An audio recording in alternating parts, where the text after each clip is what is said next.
All right, practice reading of my presentation for next week about what being a peer recovery specialist means to me, essentially. All right. I want to start by thanking the Blank Foundation for being here today. Narcan has literally saved my life on more occasions than I can count. And my brother might be alive today if someone had given it to him when he needed it. But he is no longer alive, and thus I am here to speak not only on my experience, but also to speak on his behalf because he cannot. It is not just Narcan that saved my life. While I was actively addicted to heroin, I was incredibly lucky in that I had a father who never gave up on me. His steadfast love did not enable me. It kept me alive. Every day, throughout the depths of my addiction, I knew I could count on a phone call from my father. Not to come down on me, but just to say, "How you doing?"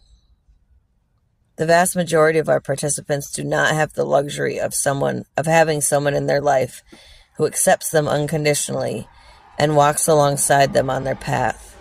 Not leading, not pushing, just walking alongside and gently pointing out danger zones. I want to be that person for those who don't have that support, and that is why I decided to become a peer recovery specialist, along with honoring my brother's legacy of kindness, generosity, and hope.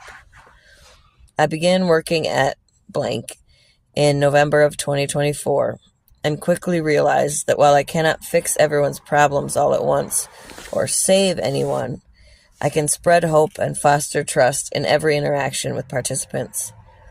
I see every positive change and accomplishment as a massive victory. When I help a participant set up a mental health appointment, I see this as a huge win. When a participant who doesn't generally engage with staff agrees to smoke a cigarette with me and begins to talk about their life, I feel honored. When I can help a participant find a way to get to a food shelf, I feel grateful. When a participant tells me they have no one but me to put as an emergency contact, I feel humbled.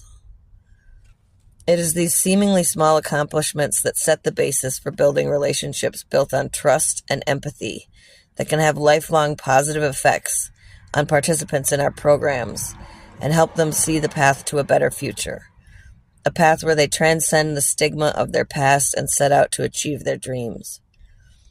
Attempting to navigate recovery without a hand to hold is, quite frankly, brutal, lonely, and dang near impossible.